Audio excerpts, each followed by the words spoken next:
Gold hub తాకట్టులో ఉన్న బంగారాన్ని విడిపించి కొనబడును. అదే రోజు ఆన్లైన్ ధరకు కొని డబ్బులు ఇవ్వబడును. నమస్తే, వెల్కమ్ టు మనం టీవీ. నేను బలి. ఆంధ్రప్రదేశ్లో రాజకీయం రంజుగా మారుతోంది. ఎందుకంటే ఎలక్షన్స్కి చాలా తక్కువ సమయం ఉంది. ప్రచారాలు హోరెత్తిస్తున్నాయి ప్రధాన రాజకీయ పార్టీలన్నీ. సో ప్రతిరోజు కూడా రీజనల్ వారీగా మేము సర్వేకి సంబంధించిన రిపోర్ట్స్ అందజేస్తున్నాము. ఇవాళ ఉభయ గోదావరి జిల్లాల్లో పరిస్థితి ఏంటి? ఉభయ గోదావరి జిల్లాలో మొత్తం 34 స్థానాలు ఉన్నాయి. పశ్చిమ గోదావరిలో 15 స్థానాలు ఉన్నాయి. తూర్పు గోదావరిలో ఎక్కువ నియోజకవర్గాలు 19 స్థానాలు ఉన్నాయి. వీటిలో ఏ నియోజకవర్గంలో ఎవరికి గెలిచింది, ఏ నియోజకవర్గంలో ఎవరికి గెలుపు ఛాన్స్ ఉందో ఇప్పుడు మీకు చూపించే ప్రయత్నం చేస్తాం. ఇక్కడ మనం చూడొచ్చు, పశ్చిమ గోదావరి జిల్లాకు సంబంధించిన రిపోర్ట్ చూద్దాం. అందుకంటే ముందు మనతో పాటు పొలిటికల్ లీడర్ కట్టా కార్తీక్ ఉన్నారు. ఈ ఏ జిల్లాలో ఎవరు గెలుస్తున్నారు చూసిన తర్వాత దాని మీద కూడా కొంత విశ్లేషించే ప్రయత్నం చేద్దాం. ముందుగా పశ్చిమ గోదావరి జిల్లాకు సంబంధించిన డీటెయిల్స్. కొవ్వూరు నియోజకవర్గం తలారి వెంకటరావు వైసీపీ నుంచి పోటీ చేస్తున్నారు. ముప్పిడి వెంకటేశ్వరరావు కూటమి నుంచి పోటీ చేస్తున్నారు. గెలిచేది ముప్పిడి వెంకటేశ్వరరావు, కూటమి అభ్యర్థి కొవ్వూరు నుంచి.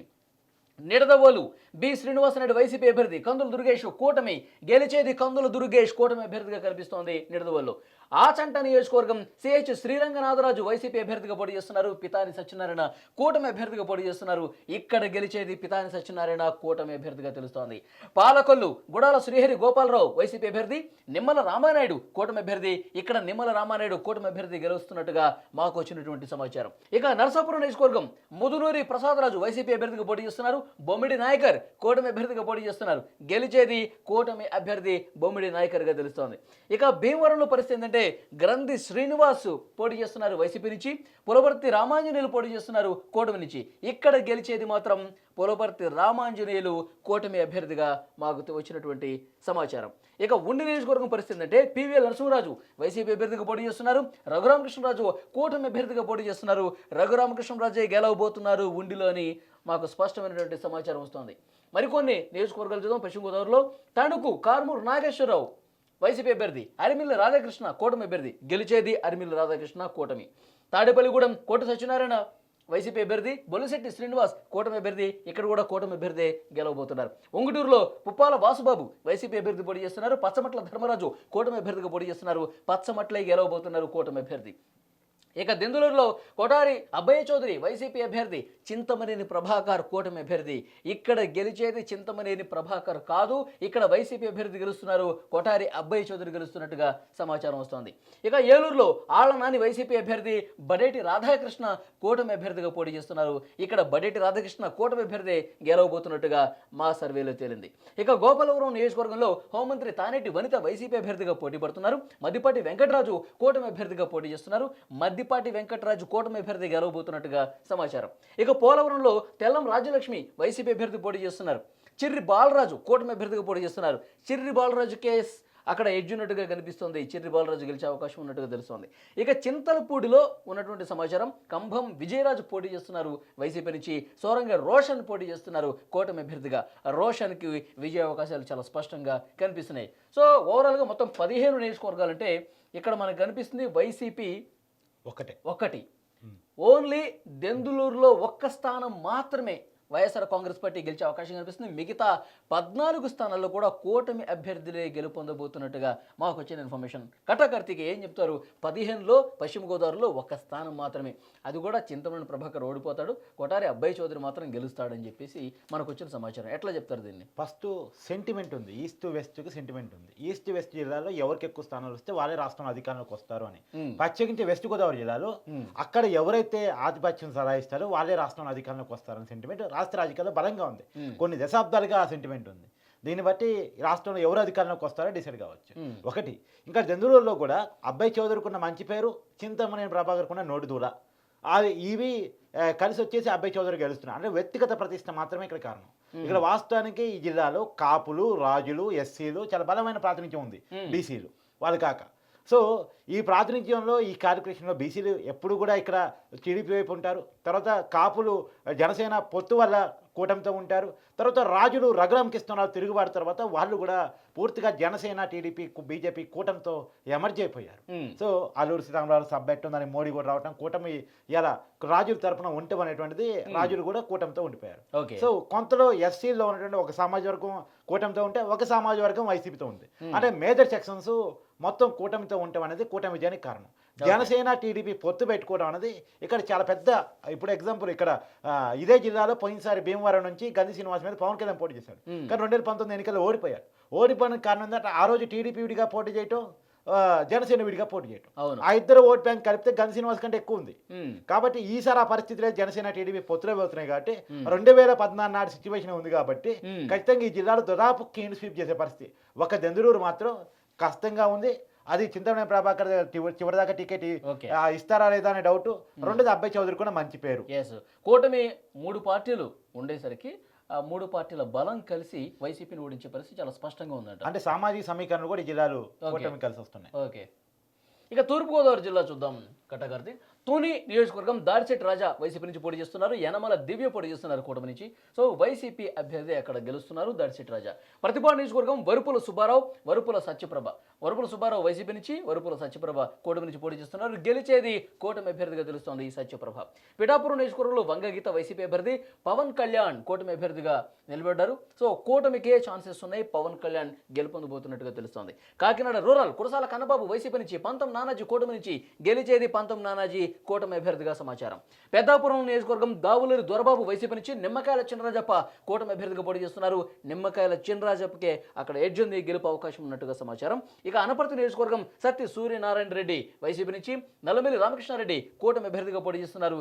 గెలిచేది నల్లమిల్లి రామకృష్ణారెడ్డి కూటమి అభ్యర్థిగా సమాచారం. ఇక కాకినాడ సిటీలో ద్వారంపూడి చంద్రశేఖర్ రెడ్డి పోటీ చేస్తున్నారు. వనమాడి వెంకటేశ్వరరావు పోటీ చేస్తున్నారు. వనమాడి వెంకటేశ్వరరావు గెలవబోతున్నారు కూటమి అభ్యర్థి. రామచంద్రపురం పిల్లి సూర్యప్రకాష్ వైసీపీ నుంచి, వాసంశెట్టి సుభాష్ కూటమి నుంచి పోటీ చేస్తున్నారు. ఇక్కడ మాత్రం వైసీపీ అభ్యర్థి పిల్లి సూర్యప్రకాష్ ఎక్కువ ఛాన్స్ ఉన్నట్టుగా సమాచారం. ఇక ముమ్మిడివరంలో పొన్నాడ వెంకట సతీష్ కుమార్ వైసీపీ నుంచి, దాట్ల సుబ్బరాజు కూటమి అభ్యర్థిగా పోటీ చేస్తున్నారు. గెలిచేది దాట్ల సుబ్బరాజు కూటమి అభ్యర్థిగా సమాచారం. ఇక అమలాపురంలో పరిస్థితి ఏంటంటే పి విశ్వరూప్ వైసీపీ అభ్యర్థిగా పోటీ చేస్తున్నారు. ఐతాబత్తుల ఆనందరావు కూటమి అభ్యర్థిగా పోటీ చేస్తున్నారు. ఇక్కడ ఆనందరావుకే ఛాన్స్ ఉంది, ఆయనే గెలవబోతున్నట్టుగా తెలుస్తోంది ఈ కూటమి అభ్యర్థి. ఇక రాజోల్లో పరిస్థితి గొల్లపల్లి సూర్యారావు పోటీ చేస్తున్నారు వైసీపీ అభ్యర్థి. దేవ వరప్రసాద్ పోటీ చేస్తున్నారు కూటమి నుంచి. ఇక్కడ గొల్లపల్లి సూర్యారావు వైసీపీ అభ్యర్థి, అధికార పార్టీ నుంచి ఉన్నటువంటి అభ్యర్థి గెలవబోతున్నట్టుగా తెలుస్తోంది. ఇక పి కన్నవరం విప్పర్తి వేణుగోపాల్ పోటీ చేస్తున్నారు వైసీపీ నుంచి. గిడ్డి సత్యనారాయణ పోటీ చేస్తున్నారు కూటమి నుంచి. సో గిడ్డి సత్యనారాయణకి ఛాన్స్ ఉంది, అక్కడ ఆయన గెలవబోతున్నట్టుగా తెలుస్తుంది. ఇక కొత్తపేటలో పరిస్థితి చిర్ల జగ్గిరెడ్డి వైసీపీ నుంచి, బండారు సత్యానందరావు కూటమి నుంచి. సో బండారికి ఇక్కడ ఛాన్స్ ఉన్నట్టుగా తెలుస్తుంది కూటమి అభ్యర్థికి. ఇక మండపేటలో తోట తిరుమూర్తులు వైసీపీ నుంచి, వేగుళ్ళు జోగేశ్వరరావు కూటమి నుంచి. వేగుళ్ళకే ఛాన్స్ ఉంది, కూటమి అభ్యర్థి గెలవబోతున్నారు. రాజానగరంలో జక్కంపూడి రాజా పోటీ చేస్తున్నారు. బత్తుల బలరామకృష్ణ కూటమి నుంచి పోటీ చేస్తున్నారు. సో వైసీపీ జక్కంపూడి రాజాకే రాజానగరంలో ఎక్కువ ఎడ్జ్ ఉన్నట్టుగా మాకు వచ్చిన సమాచారం. ఇక రాజమండ్రి సిటీ మార్గాన్ని భారత్ పోటీ చేస్తున్నారు వైసీపీ నుంచి. ఆదిరెడ్డి వాసు కూటమి నుంచి పోటీ చేస్తున్నారు. సో ఆదిరెడ్డి వాసు అక్కడ గెలవబోతున్నారు ఈసారి. రాజమండ్రి రూరల్ చెల్లుబోయిన వేణుగోపాలకృష్ణ వైసీపీ నుంచి, గోరంట్ల బుచ్చే చౌదరి కూటమి నుంచి. సో గోరంట్ల బుచ్చే చౌదరి మళ్ళీ ఇక్కడ గెలవబోతున్నట్టుగా తెలుస్తోంది కూటమి అభ్యర్థి.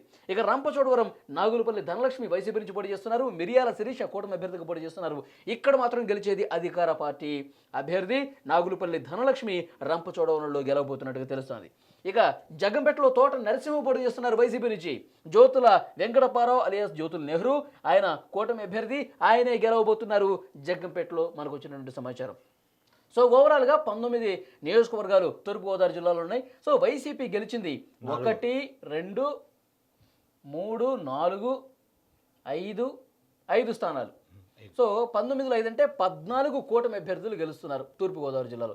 వెస్ట్ గోదావరి జిల్లాలో ఒకే స్థానం గెలవగలిగిన వైసీపీ ఇక్కడ కనీసం 5 స్థానాలు గెలవగలుగుతుంది. దాదాపుగా ఇక్కడ కూడా చాలా వరకు కూటమే గెలవగలుగుతుంది.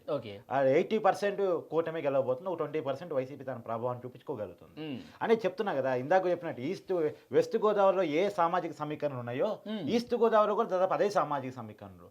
రాజులు, కాపులు, బీసీలు వీళ్ళంతా ఒకటిగా అయ్యి, సొంత ఎస్సీలో ఒక సమాజ వర్గం, వీళ్ళంతా ఒకటిగా అయ్యి ఈసారి కూటమికి వెయ్యాలి. ఇప్పుడు ఎగ్జాంపుల్ తూర్పుగోదావరి బాగా చర్చలో ఉంది. ఎందుకంటే పిఠాపురంలో పవన్ కళ్యాణ్ పోటీ చేయడం వల్ల ఈ జిల్లా బాగా చర్చలో ఉంది. సో పవన్ కళ్యాణ్ ఈసారి యూజ్ మెజార్టీతో దాదాపు ఫస్ట్లో 50,000 కాడి నుంచి ఇప్పుడు 1,00,000 వరకు మెజార్టీ వస్తున్నది ఒక అంచనాకు మారింది. సో 1,00,000 మెజార్టీతో గెలుస్తాను. అక్కడ వంగగీత ఆల్రెడీ నేను ఓడిపోతున్నాను, చేతులెత్తేసింది అనే చర్చ నడుస్తూ ఉంది. 2 మంత్రులు కూడా ఇక్కడ ఓడిపోబోతున్నారు. చెల్లిపోయిన వేణుగోపాలకృష్ణ ఓడిపోబోతున్నాడు, పిన్నంటి విశ్వరూప్ ఓడిపోబోతున్నాడు, 2 మంత్రులు కూడా ఓడిపోతున్నారు. కానీ ఒక తాడిశెట్టి రాజా మాత్రం తన వ్యక్తిగత ప్రభావాన్ని చూపించుకొని గెలవగలుగుతున్నాడు. అక్కడ కూడా టీడీపీలోని వర్గ విభేదాలు ఏదైతే యనమల కుటుంబంలో యనమల కృష్ణుడు పార్టీ నివేదించేసి ఆయన వైసీపీలో చేరాడు, అక్కడ టీడీపీలో ఉన్న వర్గ విభేదాలు తోనిలో మాత్రం వైసీపీని గెలిపించబోతున్నాయి అనేటువంటి అవి రామచంద్రాపురంలో కూడా అక్కడ క్యాండిడేట్ బలం పిల్లి సుభాష్ చంద్రబోస్ ఉన్నటువంటి బలం ఆడ గెలవబోతుంది. అంతకుముందు చెల్లుబోయిన వేణుగోపాలకృష్ణ అక్కడ మంత్రిగా అక్కడ ఎమ్మెల్యేగా ఉన్నాడు. అక్కడ బీసీ సమాజ వర్గం కూడా వైసీపీతో టైప్ అయింది కాబట్టి అక్కడ గెలవగలుగుతున్నారు వైసీపీ అనేది మనకు వినపడుతున్న చర్చ.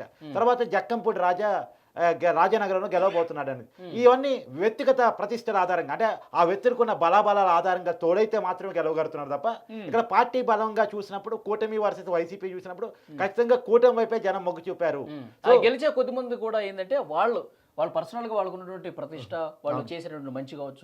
అవును జనంతో కలిసిపోయే తరం కావచ్చు, వైసీపీ క్యాండిడేట్ కూటమి క్యాండిడేట్ వాళ్ళ ముందు సరిపోయే క్యాండిడేట్ కాకపోవడం వల్ల కావచ్చు వాళ్ళు గెలవగలుగుతున్నారు తప్ప మొత్తంగా జిల్లా మొత్తంగా కూడా కూటమి ప్రభావం క్లియర్ కనపడుతుంది.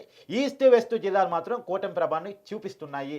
మొత్తం కూడా పశ్చిమ గోదావరిలో ఒక స్థానం వైసీపీ అంటే టోటల్ గా 99% క్లీన్ స్వీప్ చేసిన పరిస్థితి. అవును, ఈవెన్ తూర్పులోనైనా 80 ఉంది కానీ అక్కడైతే 99% కూటమి తన ప్రభావం చూపించుకోగలరు. సో ఓవరాల్ గా ఉభయ గోదావరి జిల్లాల్లో మొత్తం 34 స్థానాలంటే వైసీపీ అధికార పార్టీ 6 స్థానాలకే పరిమితమవుతుంది. 6 స్థానాలు మాత్రమే గెలిచపరుస్తుంది. కూటమి 28 స్థానాలు. మొత్తంగా 28 స్థానాలు అంటే దాదాపు అంటే కటకర్తికి ఇప్పుడు 6 స్థానాలు. దీంట్లో ఒక కీలక అంశం చెప్పుకోవాలి. సహజంగా ఏంటంటే ఎస్టీ స్థానాల్లో ఖచ్చితంగా అవి మావే అని వైసీపీ లెక్కలేసుకుంది ఒక టైంలో.